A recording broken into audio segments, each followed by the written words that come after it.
Everyone, the Lone Wolf here. Welcome back to some EVE Online and welcome to J144228, our current home in EVE Online. And we decided to take out 3 Dominixes. You know what would be better than 2 potatoes? That's obviously 3 potatoes.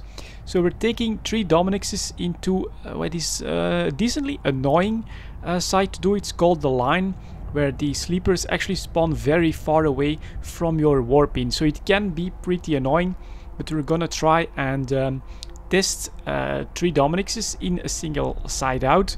We're gonna see if we can also handle these sleepers easily with just our sentry drones, or if we actually do need the hobgoblins and stuff like that. But it's definitely a unique way of doing a sleeper site like this. So here we go, and 3 Dominixes arriving nicely at the line.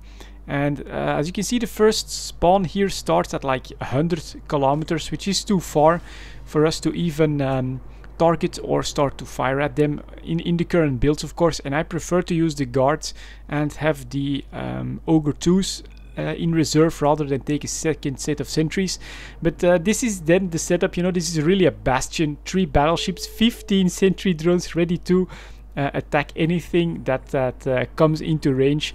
I think it looks pretty awesome. It was definitely fun. Everyone was like, God, that actually looks pretty damn cool. This is really a very small area that is completely owned now. It's going to be very hard to do anything against us. But here we go. They're actually starting to come in. I think it's like at 57 kilometers that my guards can actually fire at them. And once they do, boom, there we go. Small sleeper drone gets actually volleyed by our sentry drone. So it's really all about whoever can fire at anything, just start doing it. Someone can obviously start to fire at more than 60 kilometers. I think it's Katsu that's using a different type of sentries, but my guard 2s do tend to like shoot straight through all of the armor and structure that those small sleepers have. The reason is, of course, they're still traveling basically in a direct line towards us, and so our sentry drones can actually track them if they're far enough. Next up is the medium, which is going to be the trigger for the next spawn. So there we go, 3 out of 5 hits at something like 50 kilometers. Not really great, but you'll see once everyone starts on there with some lasers in there, some shots. I think that's the Minmatar drones that my brother is using, and then my guards that actually just blab through all that structure pretty easily. Next spawn, you can see the annoyance, I think, here.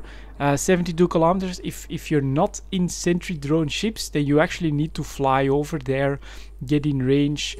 But of course, with our current setup, we just wait for them to approach us a little bit and then start blabbing whatever comes near. So here is Emergent Escort, blab, 4 hits, gone. That's pretty cool. And of course, I'm not the only one firing there, so it's possible that someone else puts in a few better volleys. There we go, second shot, gone. And then we've got another escort that tries to burn in on us. Boom, easy. I didn't even get to do any hits there. Someone else just volleyed him right off. It looks really cool to do a site like this, but as you can probably tell by now already, it is not efficient. It is overkill. The reason is obviously the mobile tractor unit. It just doesn't have the time to tractor all of those wrecks. So this does become inefficient.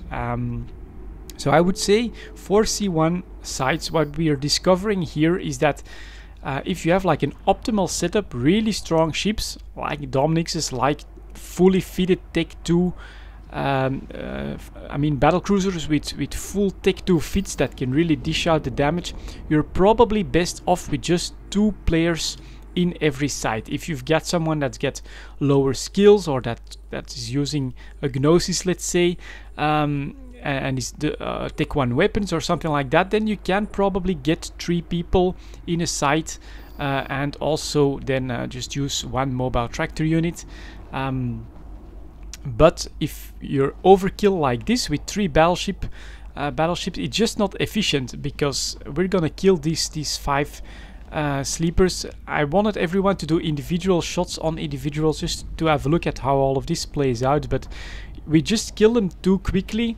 And afterwards there's a huge downtime where we actually have to tractor all the wrecks, do all of the salvaging, If just 2 Dominic's can probably do the exact same site in just as much time, because we're basically waiting for the mobile tractor unit to do all of the tracking. Of course, you could do some traveling and all of that, but that's just more effort to be put in. And there we go. The last cruisers get blabbed off pretty damn quickly. But now it's all waiting for all of those wrecks to be tractored in range. And so yeah, I'd say 2 people for a combat site, if they have optimal fits, is enough. Only take 3 people if you add like a cruiser or someone that is not that experienced. Anyways, there you go guys, overkill. Thank you very much for watching. I'll see you all next time.